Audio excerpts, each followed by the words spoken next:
Sheikh Abdul Wahid. Alaikum salam wa rahmatullah. How's it going? Alhamdulillah, Khair for participating. I know you're very, very busy man, mashallah. Okay, we you was with us last week, Alhamdulillah, Jazakallah Khair, and we spoke about them. We've given a summary of what we did last week. Now we are focusing on the role of the Muslim women in holding together the family unit. Can you just first give us a outline of her responsibilities? Okay, this is bearing in mind that the man is paying his bills, being Mr. Responsible, being the leader, being wise, etc., etc., etc. What then is the woman's role in this family unit? Okay, Bismillah. Assalamu alaikum wa rahmatullah. Thanks for obviously organizing this Zoom lecture or meeting and forum where people get to discuss and talk about these community issues, which are important because obviously, the family, the husband, the wife, and the kids, they're part of the making the community, and ultimately the community is also a family. So how the family structures and functions together, the community is going to function as well as good as the families that are within the community function. So it's important for us to also look at the bigger picture with regards to families being part of the community and to make it a community thing. What I want to say is a hadith of the Messenger of Allah sallallahu alaihi wasallam, where he sallallahu alaihi wasallam said that an-nisa'u shaqa'iqur rijal, that women are the twin halves of men.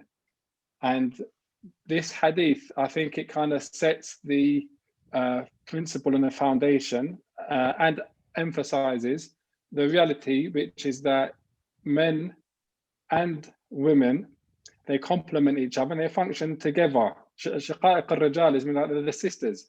Women are the sisters of men, right? Women are the sisters of men. And what that means is if you look from two aspects, from two angles. One angle, if you look, for example, we both came from the womb, right? Men and women came from the womb. We both, for example, when they grew up, like that.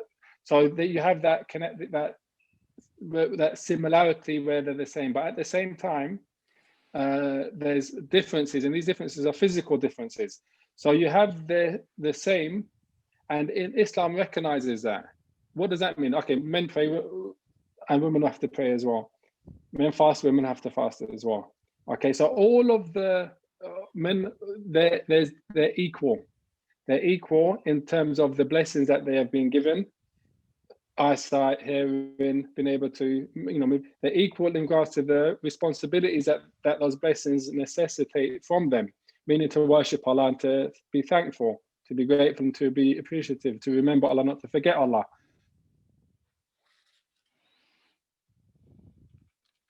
All of the legislation except your internet is freezing. Exception, and these exceptions are made based upon Allah's knowledge of the differences between the male and the female, right? So there's exceptions in terms of witnessing, in terms of, for example, inheritance in most cases, in terms also of their role in the family.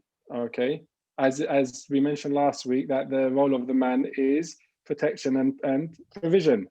Okay, that's why there is qawamun, and that's those two things: protection and provision, security and safety, and to make her feel secure and safe, to make her feel stable, right? And that comes through obviously having ghira for her, as well as having providing for her, so she doesn't have to, put herself in a position where she has to seek money and stuff like that. But then there's the role of the woman, which is different to that of the man, and obviously that pertains to the household and the family and the kids, and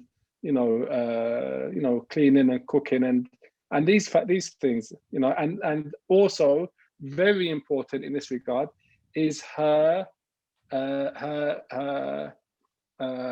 being haneen, her compassion, okay, yeah. her being loving, her being, for example, feminine, her being loving, her not competing with the man, but her complementing him. Okay, she's not there to compete with him. She's there to complement him. As you know, for example, we speak about, go back to the hadith, النساء شقائق الرجال. Women are the twin halves of men. So they complement each other. Okay, like أو لباس Hawa لباس لهن. or libas or lahunna. They're both libas for each other. Also, as well, with regards to Hawa being made from Adam, a part of Adam. Okay, so they complete each other. So the problem comes now is if they start to compete, either woman competes with the man in what's his role or what's his, for example, position. Okay, or if she expects him to compete for her role, for example, Okay. in her job, this is where problems come about. This is where problems are inevitable. Why? Because the nature, the fitra of a man is different to the fitra of a woman. That's just how it is. All right. So Sheikh, where they're equal and the same. Yeah. So they're equal, and they have this similar attributes, but some of the different. But the relationship is hand to hand together. We ain't in competition. I've got my role. I'll work as hard as I can in my role. You've got your role. You work as hard as you can in your role, and we will support each other along the way. Yeah, that's exactly that. With regards to them being the twin halves of men, twin halves is all the legislation is the same. The laws are the same for men and they are for women. The rewards are the same. The rewards are there. Paradise for men, paradise for women. Punishment for men, punishment for women. However, their fitrah necessitates that they behave differently to men. And men's fitrah necessitates that they behave differently to women. And if they try to behave the same in this regard, or they try to compete, woman tries to compete against the man, she's gonna ruin the relationship. Like if a man competes with the woman for what she's doing. But what men do, or what some men do, is maybe take an image of an Eastern woman and transpose that to the Western context. We want the woman to be submissive. We want the woman to wash their feet. We don't want the woman to bark at us, etc., etc., etc., etc. Oh, brothers, I'm flying abroad to get married. That's a bad idea. I know, but what is the men's realistic expectations of his wife in the UK? Like, can we be extreme in what we are expecting, and vice versa? If you get what I'm saying.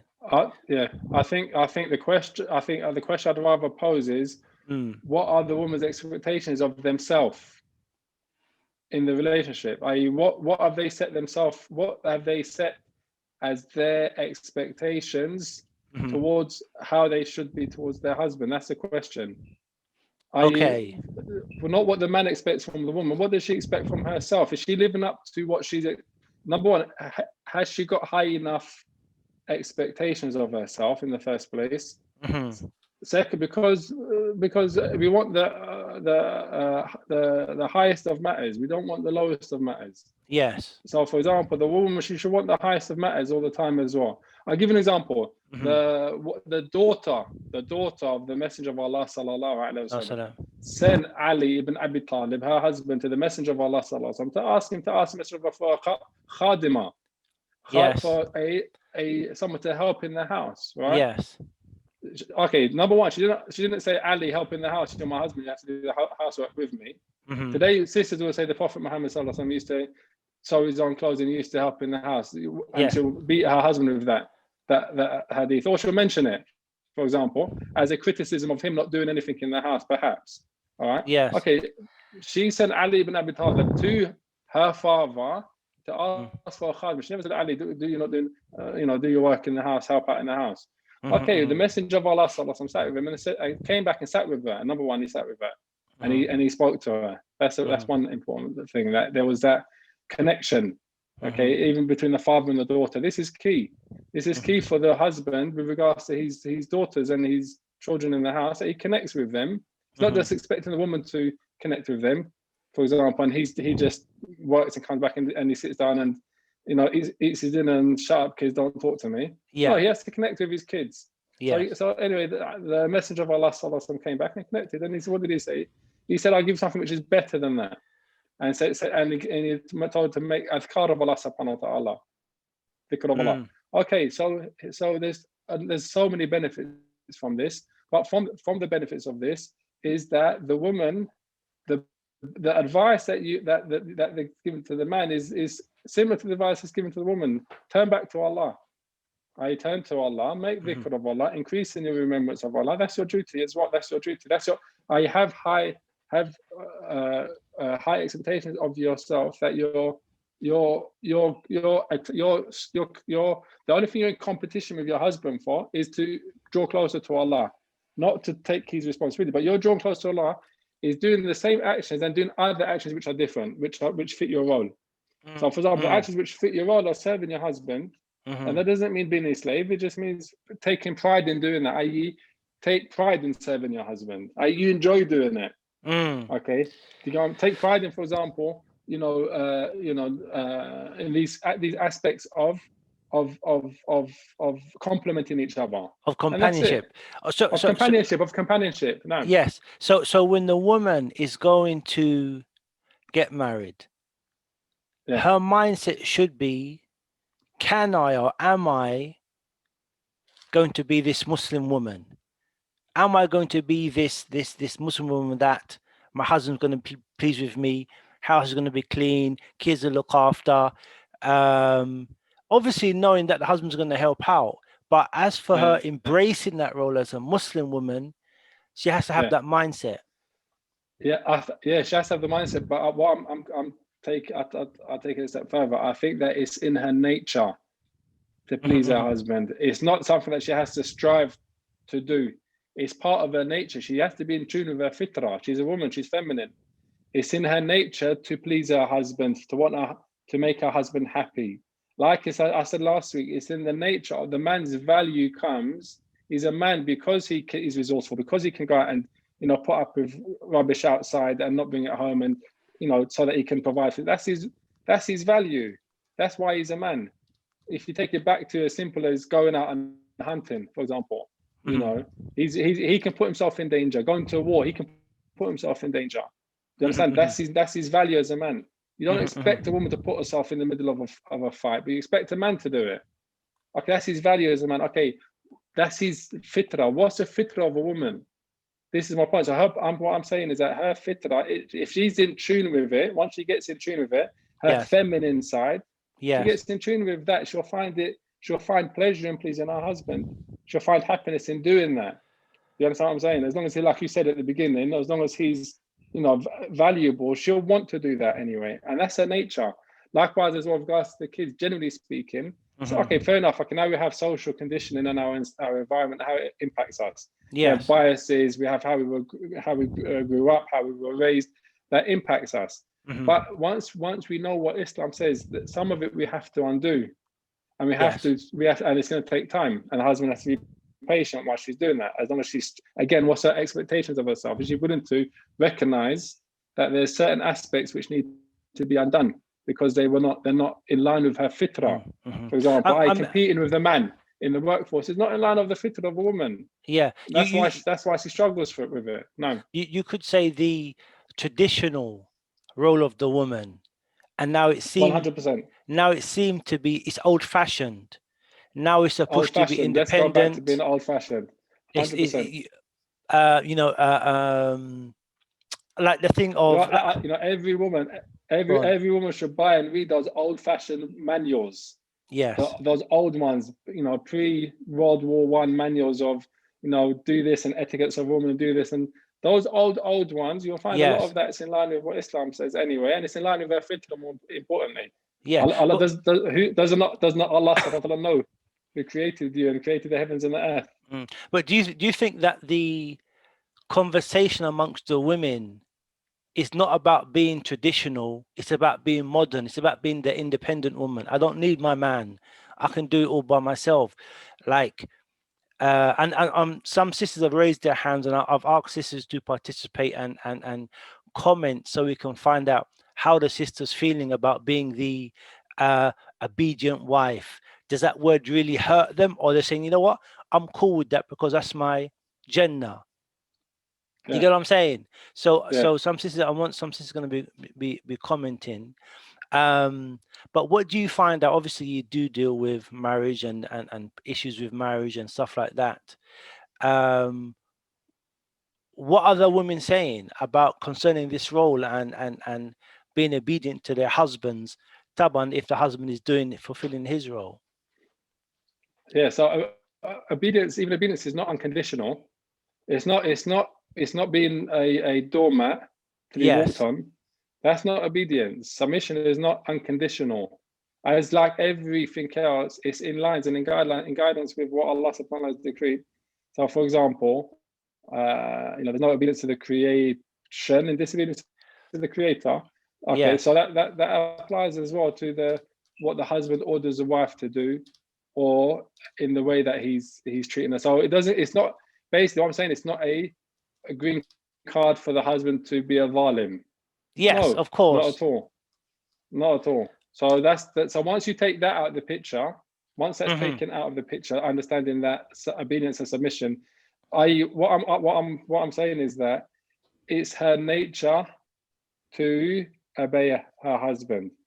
It's her nature to do that. It's the nature of a woman to submit to her husband. Generally speaking, for her husband to lead her, that's her fitrah. Okay, how much of it's changed or not, it's still there.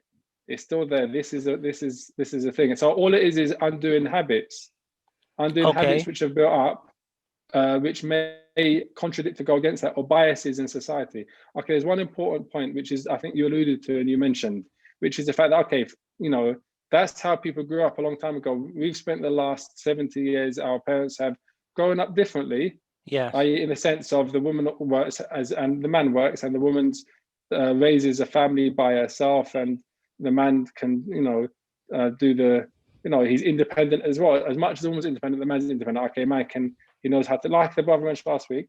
Well, my mom taught me how to be independent. I don't need a woman.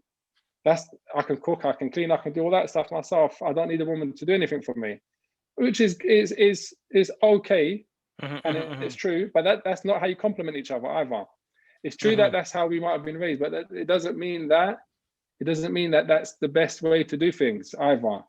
Do you understand? And again, it's usually, or it's not always, but in some cases, it was as a result of being raised by a woman and not having a man around sometimes.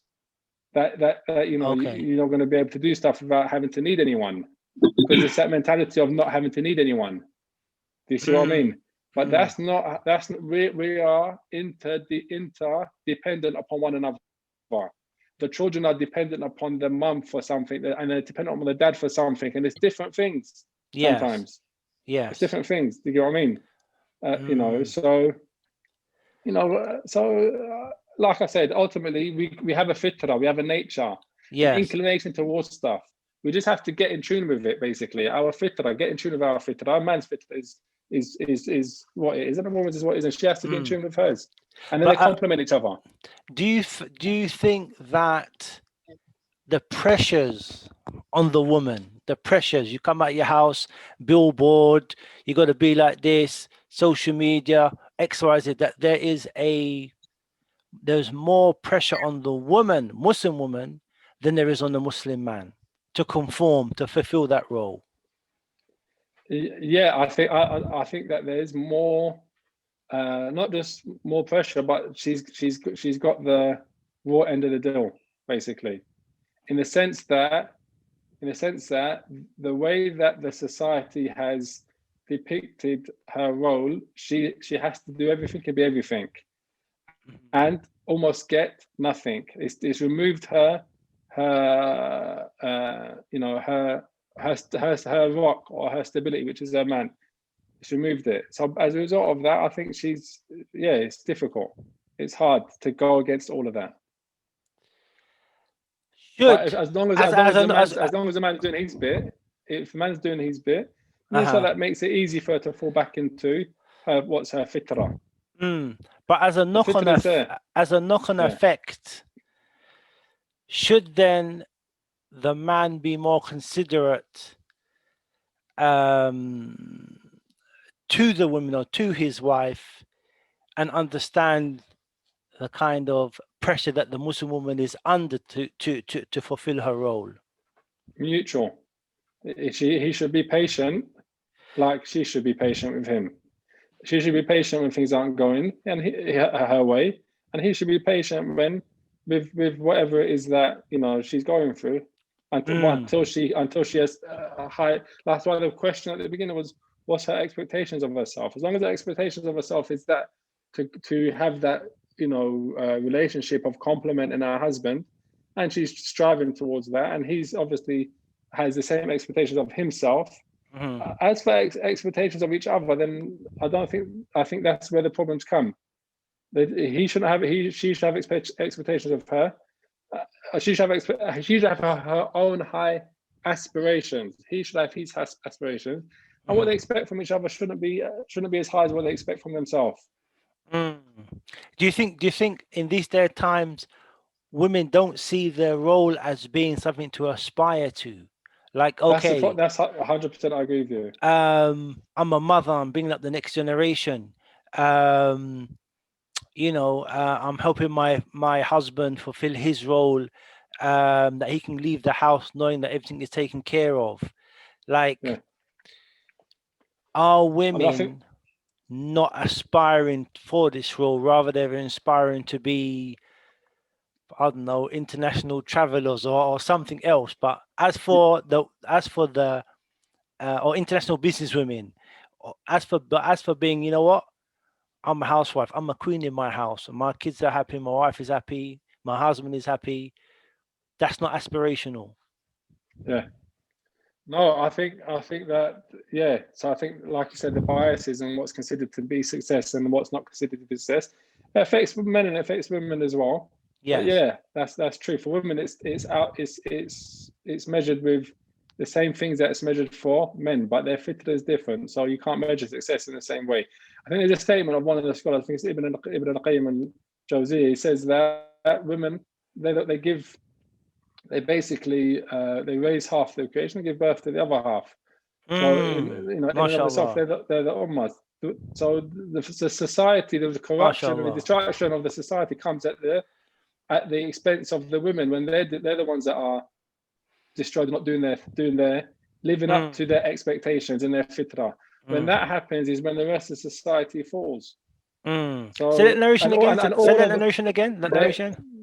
They give birth to one half of basically the women are the ummah, in a sense that they raise men and the women, and they give birth to them. So they're the ones that are kind of responsible. Yes. They have their job is big, basically. So if they once they belittle that, or once they see that as not being where success lies, the rest of the society gets impacted and affected. So for example, modern society, okay, you have a look, for example, non-Muslims. Okay, I've got my sister's not Muslim, and there's my brothers are not Muslim, and their girlfriends are, okay, what's their role? Okay, once they have kids, they want to go back to work as soon as possible. Yes, they want to go back to work as soon as possible because they see their careers being where they're going to be more attain important value. Not more. It's important. It's what gives them value. It's what makes them, for example, it's what they aspire to, because it's what gives them what they consider value. Yes. Okay. So that's a trade-off. There's a cost to that. That's not without cost, basically. Okay, is a man going to stay at home and raise the kids? Okay, no. So okay, who's going to raise the kids? Okay, so now you have to ask yourself a question: what's more important? As if we're talking about when you have the choice. Yes. We're not talking about when you're in a situation of necessity. That's different. But when you have the choice, if you make that choice, at a cost, and the cost is steep. The cost is not a light cost; it's a steep cost. Meaning, sorry, that if the woman has the choice to stay at home and look after her children, or go back to work, it's more. and she doesn't have to. She's making a choice. She's got enough money, her husband's providing enough for her not to have to make that choice. Yes.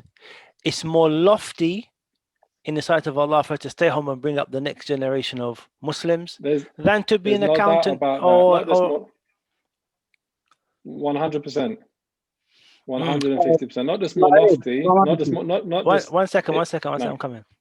But do you think that when we do speak about the role of the woman, that we big it up enough, i.e., we speak about this lofty status of the woman and this position, or do we more speak about being obedient, be obedient, don't talk? You get what I'm saying? Because when you put it in the context of you're raising half of the ummah and you're teaching half of the ummah, like it's on a different platform. Like, I mean, we know what our wives do.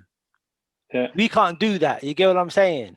So we see it as this station is lofty. But I don't know if the actual Muslim women see this role as being as lofty as we see it being married to these women. Do you get what I'm saying? Yeah, maybe we're not bigging their head up enough about what they're doing. Maybe it's our fault. Maybe we need to, like you said, I think when we say, when we're using the, you need to be obedient, it's because of a weakness in ourselves. If we're in the position as a husband having to tell our wife that you need to be obedient, something's wrong with us. We've done something wrong. We're at fault. Why do we have to say that? It's in her fitra to do it. She'll do it if you're doing your job. She'll do it. She should want to do it. You shouldn't have to remind her of her fitra. Yeah, and if you have to remind her, it's not in a way to put her down. It's a way, like you said, to elevate her. It's a way to elevate her, your aspirations, your paradise. The hadith is there. If a woman prays her prayer, fasts and obeys her husband, she goes to paradise any door she wishes. That's a hadith in the Messenger of Allah sallallahu alaihi wasallam. What are we going to do with that hadith? Okay, what does it mean? It means that it's her fitra to do those things anyway, to worship her Lord and to compliment her husband by doing her duty. That's in her fitra. It's not difficult for her to. It's not difficult for her to do. Excellent. Okay, now there's a sister Sumaya Omar. She's had her hand up for a long time, and I said I'll come to her. So I am going to unmute her and ask her to contribute. Hold on 1 second. Assalamu alaikum. Let me see 1 second. Assalamu alaikum. Wa alaikum salam. Okay, the floor is yours. Please comment and contribute to the discussion. Faddal. Yeah, it's quite interesting actually listening to the brothers going back and forth about this subject. It's not something that unless it's your family, you don't really hear these back and forth discussions. And it's interesting comparing it to what the sisters speak about in our sessions. You guys simplify it a lot, which is, I guess, a man's way. But it's quite frustrating. I know it's not like, I guess because we know how we feel and we know the motions of what it is to be that wife and to be that mother and, to go through it. So it's just not as simple as you guys are kind of hoping it will be or how it seems on paper. And there's so many factors. I don't even really know where to begin with it. But for example, I've been in this role for 17 years now. So since I was very young and now, mid-30s, and it changes and it fluctuates how you feel and your needs for doing different things. And of course, your relationship with your husband completely changes through those years, just, by situations, the children, tests, everything. And I think really encouraging sisters to explore things that they can do and not making it sound so restrictive, because the way you guys talk about it sounds so restrictive. Like, there isn't anything wrong with most sisters that I know. We all like being wives, it's enjoyable. It's like, you like to prepare food, you like to, but it's the way you guys say it. You're going to serve him. It just don't sit right, honestly. And it might be that I'm a revert, I'm not sure, but we just have a different way of wording things that effectively means the same thing, but the reaction in us is different. Do you get what I mean? Got you. I don't like now. I'm starting to prepare for when my children are teenagers. So I'm starting to prepare for that time that they go off and they're married. I can't just sit on my two hands and wait for my husband to come home when it's just me and him. Do you get what I mean? So then you start preparing of, okay, what would I like to do? How would I like to benefit my time? And it's uncomfortable conversations that maybe men are not used to having. And it maybe, from my experience, it's kind of like, oh gosh, what's coming next? They don't really, they think you want to go and conquer the world and I want to have a 9 to 5, but it's not that. Really, it's just using your experiences and your skills to do something that's beneficial, so you don't become a horrible mother-in-law, for example, because you've got too much time on your hands. And it's very difficult to do the same thing for your whole life. Men don't tend to do that. They get different jobs, they get promoted, they get to, do you get what I mean? They get to experience different things, whereas women, it generally is the same thing day in, day out, and that can just get extremely tiring. And there's lots of things that sisters can do that are beneficial. Doesn't take you away from the home, it doesn't take you away, but I think sometimes men need to be a little bit flexible. When a woman does show that she isn't really content in her situation, it doesn't mean that she's gonna like fly off the handle and try and go get a career that means everyone comes last. Maybe it's like she wants to volunteer somewhere twice a week or one, like it could just be something quite small that doesn't mean the whole shift of the family has to change, but facilitating that really could benefit the husband in that the wife's mood is that completely different because she got a bit of fresh air, a break, a bit of a restructure for herself, something to look forward to. Excellent. Hold on the line there, Abdul Wahid. Yeah.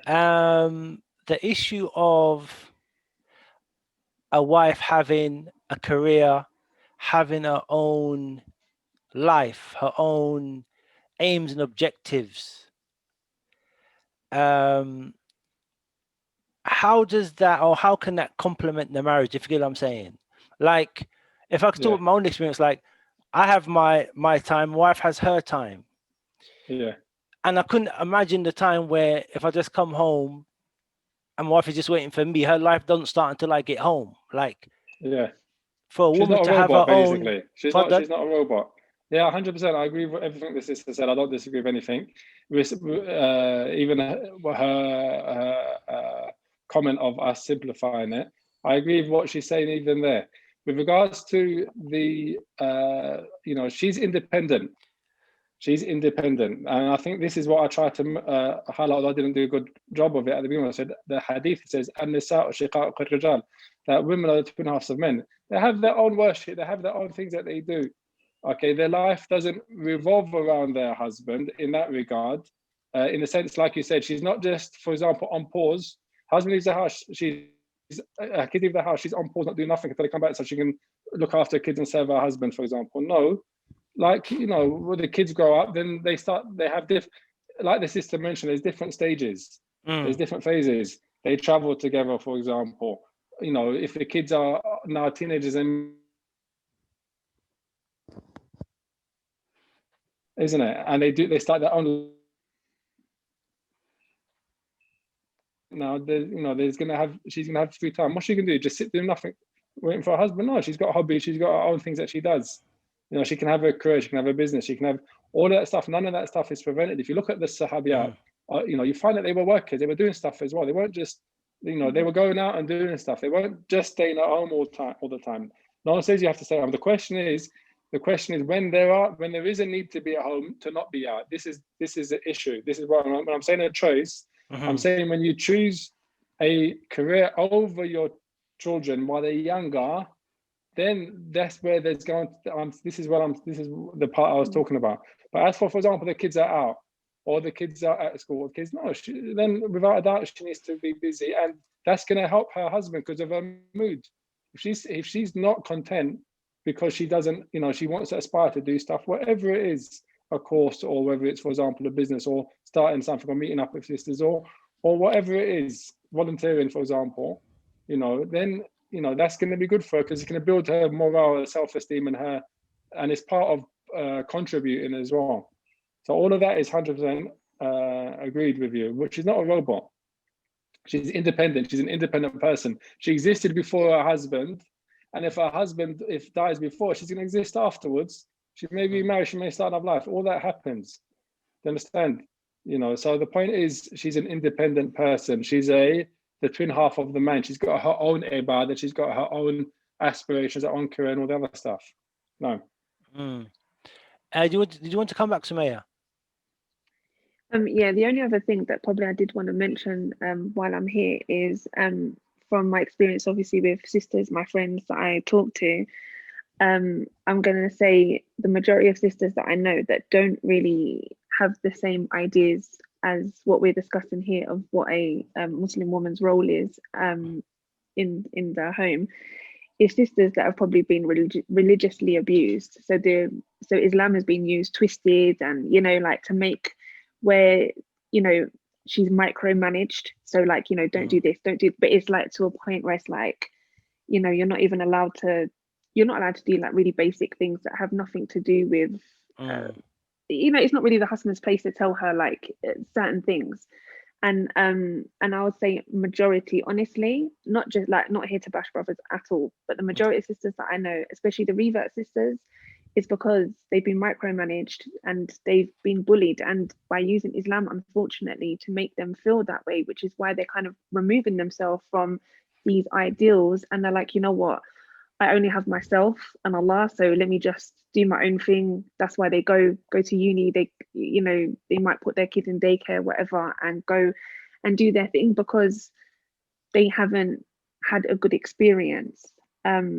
That might be something that the brothers can, in your own circles, think about, just because it's a huge impact and it impacts the kids, and then generations get impacted by it. But that's it. So the what's the word I'm looking for? The feedback from the sisters, I saying the brothers are too literal, too mechanic, not understanding the emotions of the woman. Yeah, you know how I said in the beginning that I felt that you guys were simplifying it, but I understood that that's probably just like default. I do think some brothers take that very literally when they're taught. So when they're taught like exactly how we're discussing now, they're like, wait, hold on, the Imam said you got to obey me, and the Imam said and I got to be the man of the house, and it's really like quite aggressive, and it doesn't come from a place of kindness or hikmah, and it can just be too much. It could be just like the way she's made tea. He wants this is not in my country. Like this is not how we serve it. You should bring it. Like it can be really minor things that are it's really not a big deal. Like, and I've noticed that most sisters, when the marriage breaks down, they've been in a situation like that. That's it. They don't really want a part of this Muslim marriage anymore. So they remain single. But do they think that is, that's how practicing brothers behave? Yes. Yeah. That's what they start to think, even though they know, this sister's got like a good husband, like they might know that there are good brothers, but generally speaking, they'll just be like, all brothers are like this anyway. They don't really care what sisters want. They're just a bit selfish in that I'm the man of the house. You better obey me. Do you get what I mean? They don't really take into consideration maybe people's experiences and differences. I think like maybe women are a bit more mature in that, but this might be younger brothers. I'm not really sure. Okay, Abdul Wahid. So Jazakallah khairan, sister, for that. Thank you. No problem. Abdul Wahid. Yeah. Wordings. Yeah, I think obedient, being obedient, subservient to your husband. Yeah, it's not hikmah. Like I said before, if you have to say to your wife, you need to obey me, there's already a problem there. Let me go back and clarify something. I'm speaking about relationships between a husband and wife, and I'll go as far as saying it's not even just something which is Islamic. It's the relationship. It's the dynamics of the relationship across cultures, across countries. It's universal. It's not something which is why, because this is how Allah created us. And I'm going to keep coming back to this, but I want to emphasize that it's not something. It's something which is part of your fitrah as a woman, and it's part of his fitrah as a man. Okay, that gets corrupted. That's the job of shaitan. That's the job of Iblis. It goes without saying. He wants to change the fitrah of people. For example, okay, let's talk about the actual legislation, the things where there's differences. Okay, women's older is different to a man's older. There's no change in that. If imagine a woman come up today to her husband and said, oh, it's not fair. How come you can show your legs? I want to show my legs. In Islam, Islamically, you're gonna laugh. If he says no, he goes, what's that? Where are you getting that from? He's gonna look and say, this is a joke, isn't it? But likewise, it's the same when she said if she comes and competes with him in something else as well, which society accepts and she accepts because society accepts it. It's also wrong.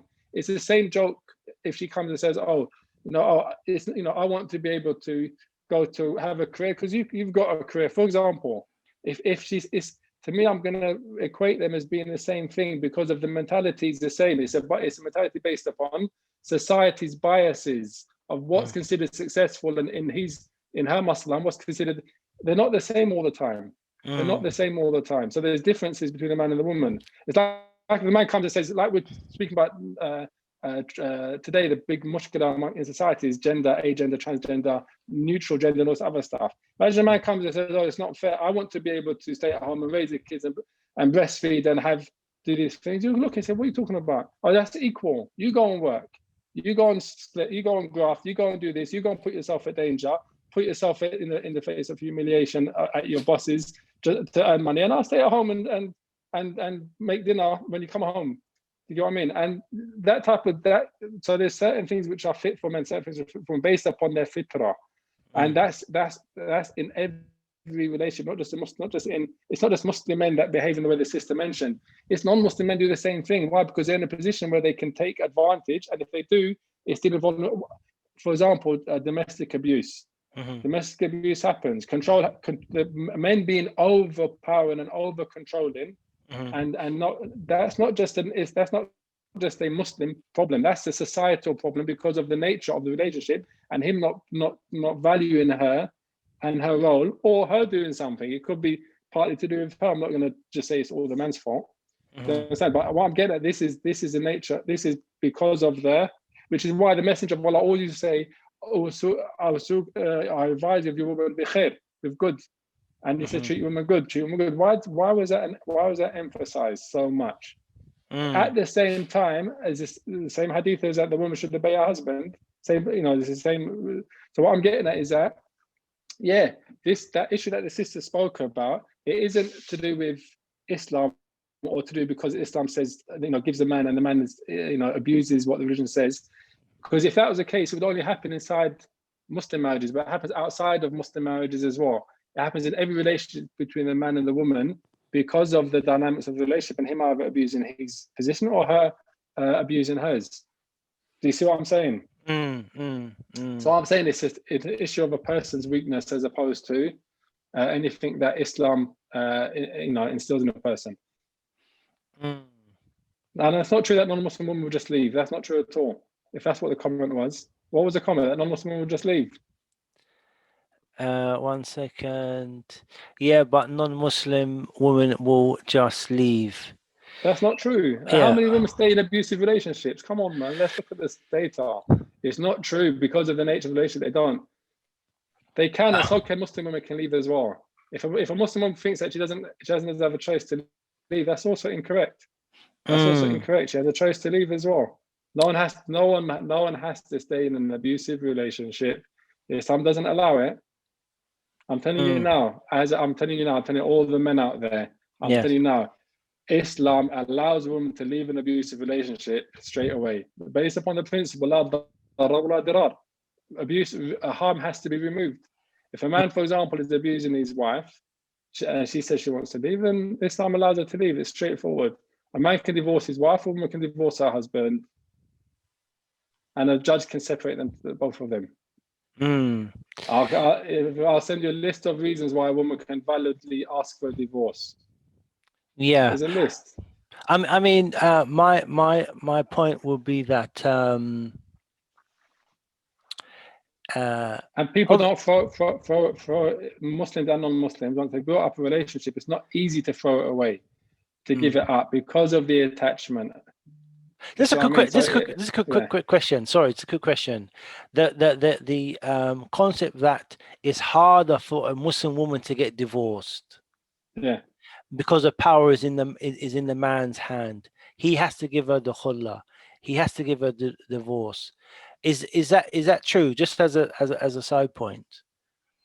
No, Like if the it's man not is true as a side abusive, point. if the man is This, abusive, she got to stay there for 3 years while the khulla process goes on, while she's no, it's being not true. abused. It's not true. Okay, fine. That's enough. It's not true. Okay. One thing which the sister brought up is our language concerning our women and the concept of going into a marriage and thinking, you know what, my wife's got to be subservient. She's got to be obedient. As you said, if you have to say the words, you've lost it already. Do you get what I'm saying? Yeah. Are we teaching the men correctly? Are we teaching them correctly? Are they understanding, bringing up or living with women and relationships correctly? Obviously, there's a couple of things I want to bring in. One, people want to get married early because of the fitna. People are reverts. They've had relationships before. I need a woman. And sometimes it's just book knowledge. I've read a book. Woman should be obedient to me. Da da da da. And it's done. Do men need to slow down a bit or what?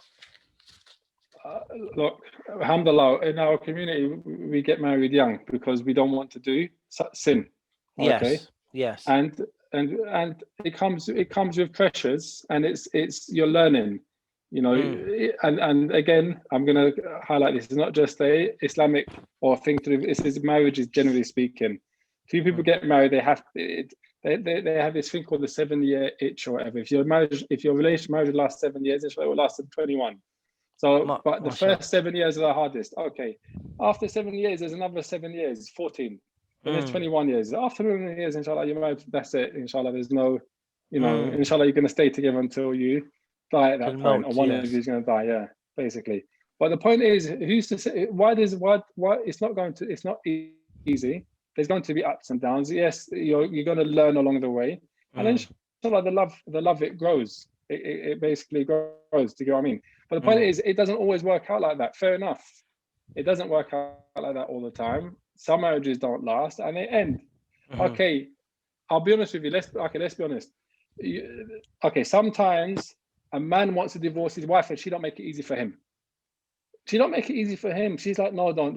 Like there's the guilt trip, the kids, and that happens. It happens. So he stays with her and he's patient with her.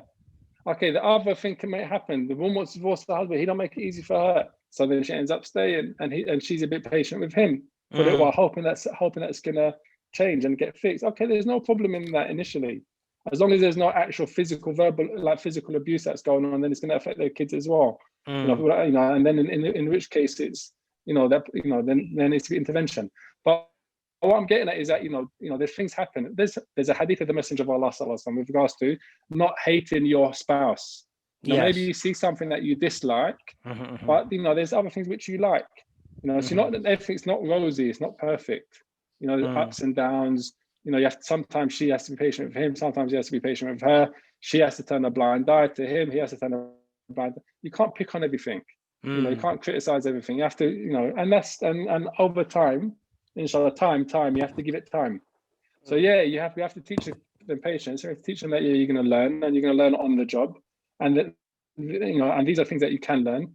You can get some. I mean, one of the things that I try to do, for example, if I'm doing a nikah, if there's a couple, I try to get them to do like a session, 5 sessions first, where they can sit down and go through kind of scenarios and kind of get to know more of each other. It shouldn't be rushed. 100%, you shouldn't just rush into a marriage. 1 meeting, 2 meetings. Okay, that's it. You're the one for me.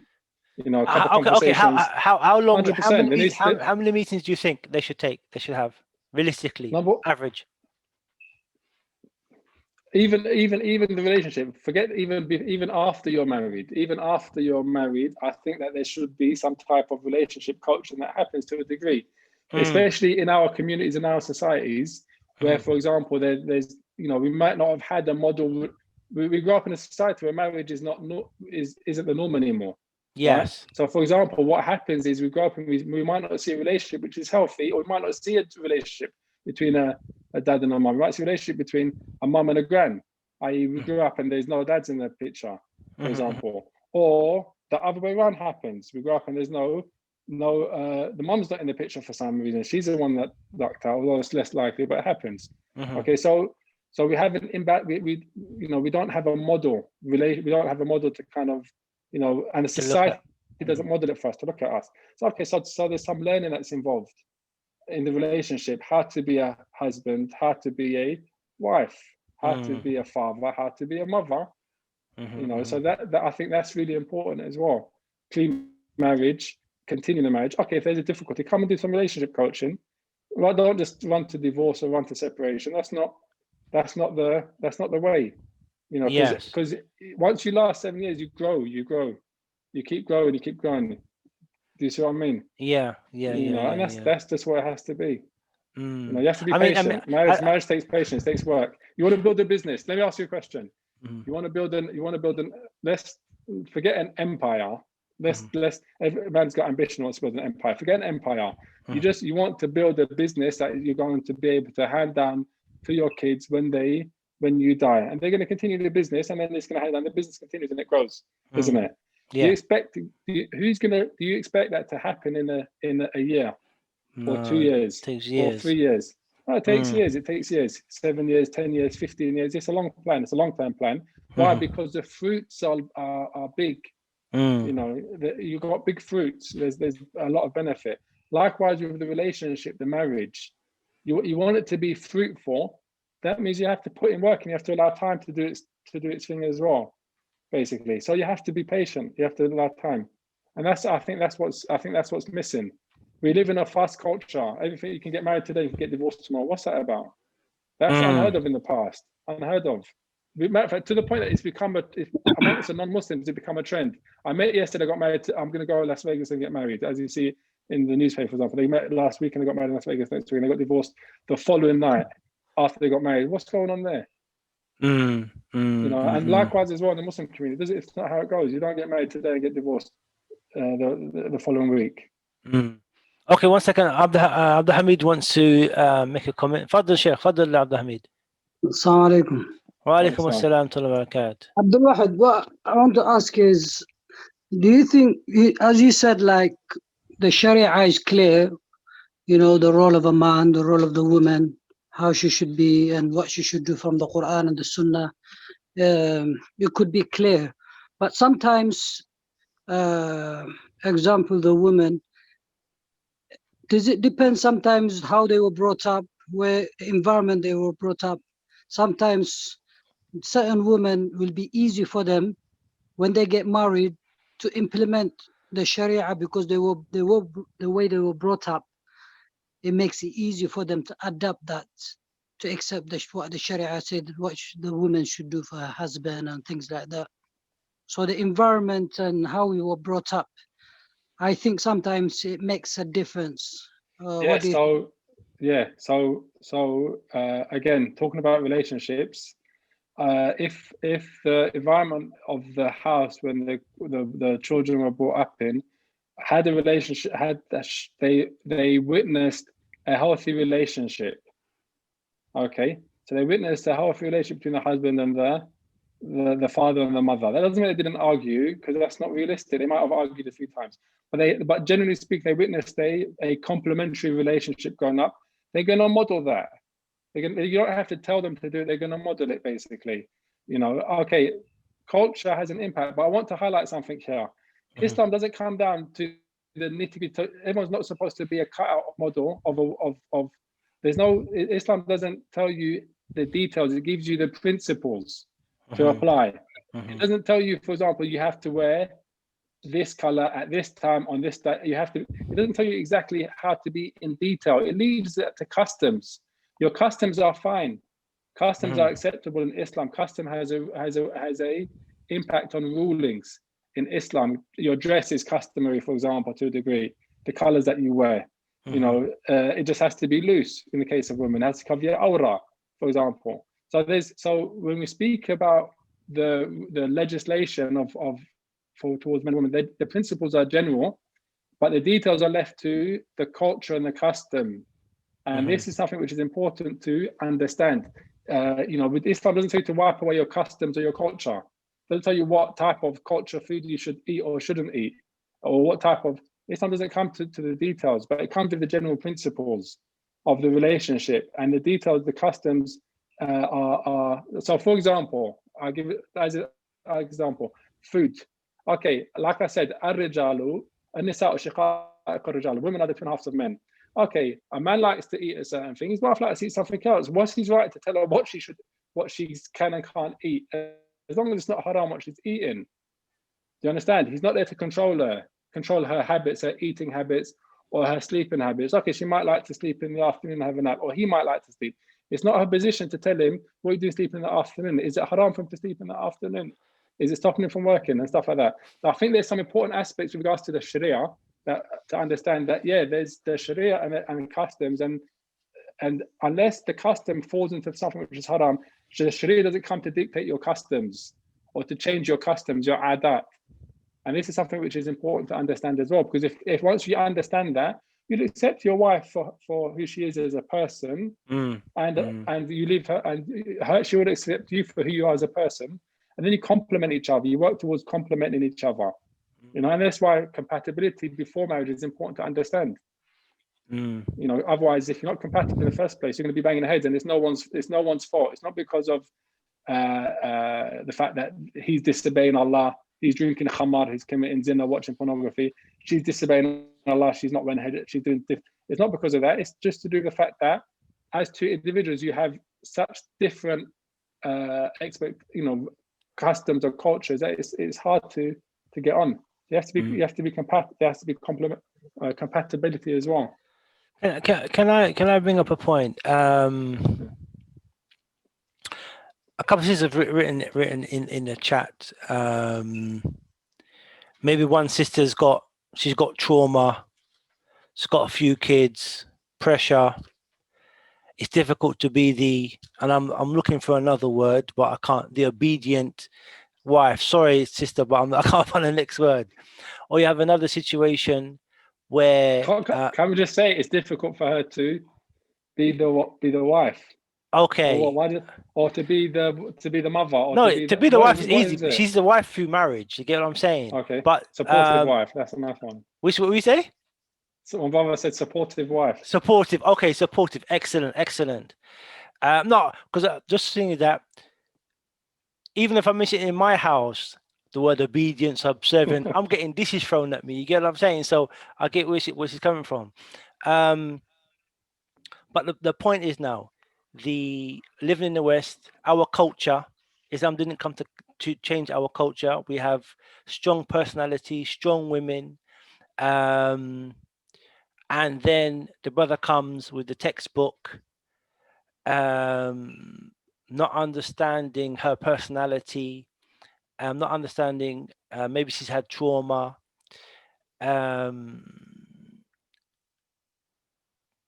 Does the husband have to give up some of his rights and look at the bigger picture of his wife, his kids? She's had 5 kids, 6 kids, 7 kids. The weight is heavy. They're his kids. He has to provide for them and support them. That's his responsibility. He has to take off the burden off of her. That's his job. His job is to lift the burden from her, so she's not overwhelmed by her situation. That's his job. His job is to do that. I mean, I think there's an important aspect. Like I said, Islam mentions principles, doesn't it? Yeah. The religion is built upon tasamuh, is built upon overlooking, is built upon afwan, is built upon pardoning, is built upon forgiving. These are the principles of the religion. Yes. These are general for men and for women, basically. It's built upon kind treatment. This is a principle for men and for women. It's general. This is why I keep taking it back to, if you looked at the principles of Islam rather than for example, okay, this is my, rather than the demands, you're going to see that Islam is built upon on forgiveness, upon kindness, upon pardoning. These are the qualities. So in all cases, for example, if he finds, let's say, for example, she's unable to, like you mentioned, fulfill her husband's right that time or a couple of times. And then it's tasamuh, it's straightforward. It's afu, it's not judgment. It's not a court. Your house is not a court where you're going to be judging your wife on everything she does. Okay, look, you failed in cooking in this. You failed in that. That's not a relationship. That's not a relationship. That's a court. You're taking her to court for what? What are you taking to a court for? And likewise as well, vice versa. Same thing. You're not there to take your husband to court and to judge him in that regard, unless you're giving advice, unless you're reminding him of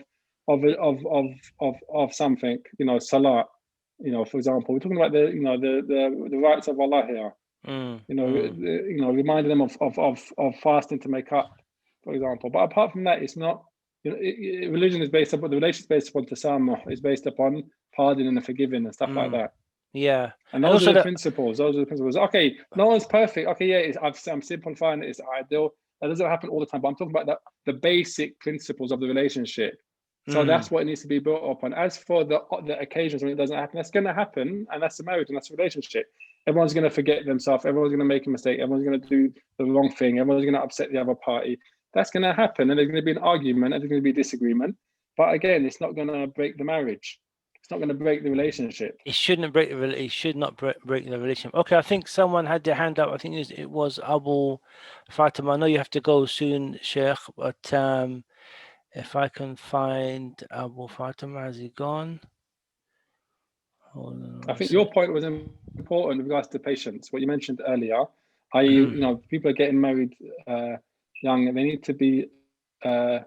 to have forbearance, basically, with regards to the relationship as well. I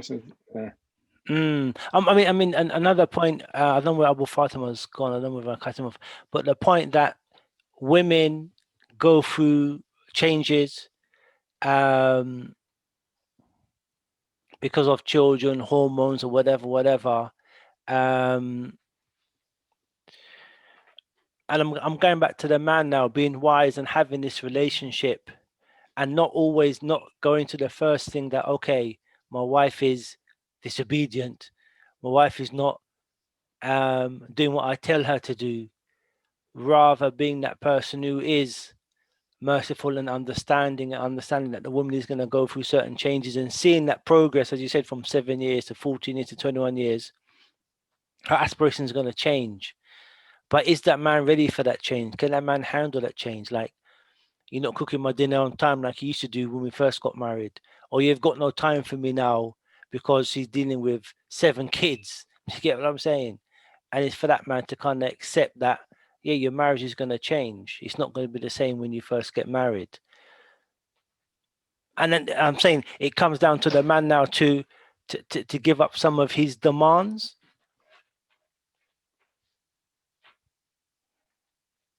Yeah, it's a comment, yeah? You're not comment and the question at the end, thrown in at the end, that understanding the woman, how she's going to change throughout their marriage, their marriage, for the man to adjust some of his demands on his wife. Is that something which he should do or consider? Yeah, or he has to remove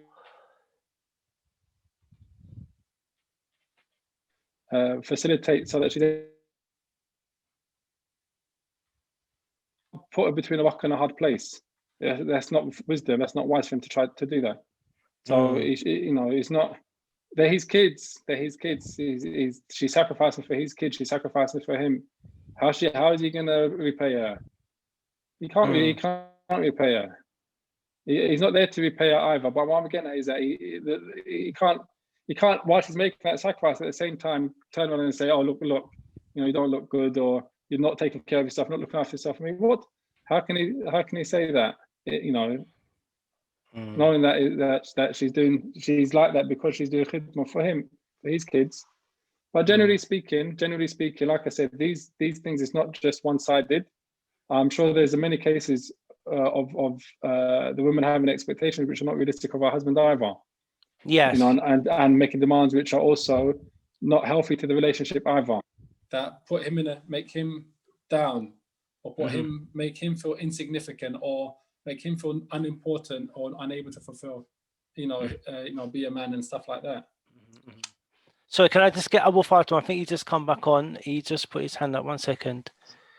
Assalamu alaikum, Abu Fatima. Alaikum salam wa rahmatullah. Fadal, quickly, we're holding up the sheikh for long, so Fadal and contribute, inshallah. No problem. Assalamu alaikum. Alaikum salam. نعم كيف حالك؟ الحمد لله طيب ولله الحمد طيب. Yeah, so very quickly, Ustad, alhamdulillah, it's been very beneficial. First time I've kind of joined in a live meeting like this, but now barakallah feekum, it's Mufid. What I like to say is that obviously you mentioned something very important, and it was regarding the first and foremost the competing. You stated that when there's competition that takes place in a marriage, it's a contributing factor to there being potential arguments and problems. So what I want to say is that, yes, we know about Islam. Allah subhanahu wa ta'ala says, "Ar-rijal qawwamuna 'ala an-nisa," that the men are a degree higher than women. And what we understand from that is that it's from what they spend and their protection. But what you got cases where the men, women may marry a man that's not really financially capable to actually provide for her. He may be poor, he may be miskin. She may have more mal than him. So in that situation, she has no choice but to spend and provide for her family. So does that take away any of his manliness or him being a man and able to provide for his family? Because he doesn't have the financial capability to do that. And that's actually been cases where marriages has gone down the drain because he's not spending how he should do. So how do you deal with this problem if this has arose in certain marriages? Yeah, so I think two things. The first thing is that for her, she's seeking reward from Allah subhanahu wa ta'ala for charity and sadaqah that she's given. So that's the first thing. Like anything extra he does when he's got the money, which is not part of his obligations, that he does it, and he seeks reward from Allah subhanahu wa ta'ala for what he's doing. So he's not gonna begrudge doing it because he knows that he's saved it and put it away to be rewarded in the afterlife, and she's done the same. That's the first thing. So having the right mindset when you're doing that. The second thing with regards to how long that can last for. Okay, now that's fine for a temporary amount of time, meaning that 6 months, a year while he sorts himself out, she'll be patient and she'll do it. But if that becomes the default position, that she's a provider and he's not able to provide anything at all, he's not doing anything, she's providing for him, buying him clothes. If they need to go anywhere, she has to pay for it herself because he's got nothing at all, and he's not ill. We're not talking about him being ill. We're not talking about situations which are outside of his control. He's got the physical ability, but for whatever reason he's not he's not using his resources or something. Then yes, I think it's going to be a problem. She's not going to be patient. She'll be patient for as long as she can be, but in the end she's going to get fed up. She can get fed up because, like I said before, the value of the man is in him being resourceful. That is there. As for a temporary circumstance, I'll give an example or something like this, but it's not exactly the same, but it's similar. The situation where I forgot the name of the Sahabiya, but she was freed and her husband was still considered a slave, and she didn't want to be married to him anymore, and he wanted to be married to her. She divorced him. She wasn't able to be. The Messenger of Allah told us if she wants to be patient. She said no, and then that's it. The contract got nullified because of her being free and him being a slave. Okay, being a slave means you don't own anything. You can't own anything. Everything you own belongs to your master. Obviously, that was in the time of slavery. Okay, that being the case means that he's constantly poor. He's constantly poor. He can't own anything, and he's also lowered in level, obviously, at the time. So that being the case, she wasn't patient with him. And generally speaking, a woman will be patient for an amount of time, but I don't think that it will last unless he strives to change his circumstance. At the least, she's going to nag him to get a job, and that's going to do his head in anyway, because he's going to be thinking, hold on a minute, stop nagging me, I'm a man. Do you know what I mean? Leave me, I'm doing my thing, don't nag. And that's going to do his head in. So there will be friction in the long run. And Allah knows best how long a situation like that can last, unless, but generally speaking, it's not the ideal situation, no. 1 second. There's another issue there's another issue I think is important for us in the West specifically. Yeah. The issue of my money is my money and your money is my money. From Yes. the sisters as well. That's an issue that statement is like saying, well, you have to obey me. When what I'm getting at is that it's not just men that say the wrong things that rub up the women. Women do it as well. It happens on both sides of the relationship. Okay, a man's just different in how he tolerates that stuff sometimes, or lack of tolerance of it. But okay, that's correct in the religion. My money is my money, your money is my money. That's correct Islamically, that he has to provide for her, and she doesn't have to spend any of her own money on her own provision. Okay, but if you look at the circumstance and the situation in which he says stuff like that, it's not the right thing to say. Especially when you're talking about London, talking about the UK, talking about cost of living being high and stuff like that. That's not complementing each other. Even though technically speaking, what she's saying is Islamically correct and sound. Yes. You know what I mean? But it's not conjunctive to the relation. Where's the tasama? Where's the afa? Where's the sadaqah? Where's the good dealings and stuff like that? Okay, quickly, did you want to come back? But that's mafhoom for me. Barakallahu feekum. Jazakallah khair for your contribution. Okay, Abdul Wahid, we need to 1 second. We need to wrap up. We need a 1 second. A quick advice for us as people who are married, people who were married. What is the way forward? There's certain rights which are shared. These are shared rights. Like I said, women are the twin halves of men. Okay, so everything which, for example, you expect of your wife, expect that of yourself first of all. Likewise, wives, expect that of yourself first and foremost. You're the same. You're the twin half. You complement each other. You're the same. So that's one thing. Okay, what are those things? Those things are kindness, kind speech, kind actions, and just seeking to make the other person happy. What can I do to make you happy? Do you know what I'm saying? Without it being an issue. What makes you happy? Ask your husband what is it that makes you happy, and try to do it. Ask husband, ask wife, what is it that makes you happy, and try to do it. And that's it. And you'll find that it's not necessarily big things. It's not necessarily monetary things either. It's a kind word. Compliments. When you're courting your wife, you're very nice. Yes. Compliments. For example, nice emojis. All these other stuff. Okay, the marriage is now you're married. After 5 years. Where's the compliment gone? It's free. It's a gift which has a lot more weight than buying something, and it doesn't cost you anything. To tell your wife, for example, that you look nice, that so compliments, nice words, kind words, gifts, like the main stuff, and overlooking. Don't criticize a lot, because if you criticize, you're going to break the person.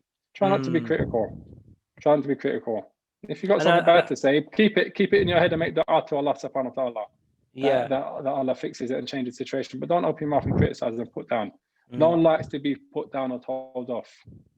Yes. Your wife's not a child. She's an adult, independent. Yeah. Your husband's not a child. He's an adult, independent. He's a man. Don't tell him off for. Yeah. I think a lot of the point is understanding each other as you go and develop within a marriage, and understanding the ups and the downs and being patient. We could go on forever. About this thing. Okay, Abdul Wahid, once again. There's loads of questions on the chat.